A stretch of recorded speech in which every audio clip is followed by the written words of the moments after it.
ایک بھائی بیمار یا کمزور پڑ جائے تو دوسرا بھائی بنا اس کی پراپرٹی یا زمین خریدے اس کی مدد نہیں کر سکتا۔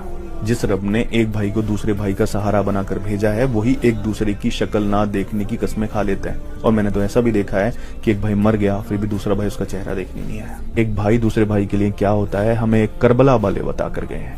جنگ کی پہلی رات، اگلے دن جنگ تھی اور اس سے پہلی رات جو تھی نا، سب کو بٹھایا حضرت امام حسین علیہ السلام نے اور سب کو بٹھا کر کہا کہ جس کو جانا ہو وہ جا سکتا ہے، جنگ چھوڑ کر میرا ساتھ چھوڑ کر جس کو جانا ہو وہ جا سکتا ہے۔ میں یہاں بیٹھے ہوئے سب کو جنت کی بشارت دیتا ہوں، اگر کوئی چھوڑ کر چلا بھی جائے گا تو اس کو جنت مل جائے گی۔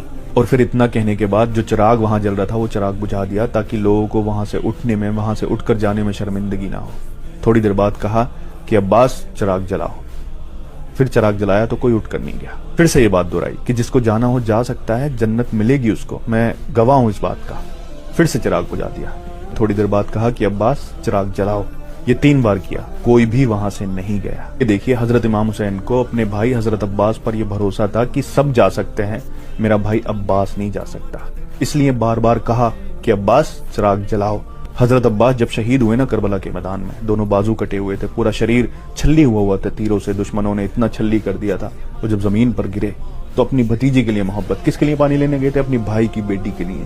یہ ہوتا ہے بھائی۔ پھر جب گھوڑے سے نیچے گر گئے، حضرت امام حسین نے انہیں اپنی باہوں میں، اپنے بازوؤں میں لیا، تب پتہ ہے وہ کیا کہتے ہیں؟ وہ کہتے ہیں کہ بھائی مجھے میرے جسم کو یہیں دفن کر دینا، وہاں لے کر مت جانا، میں شرمندہ ہوں، اپنی بھتیجی کے لیے پانی نہیں لے جا سکا۔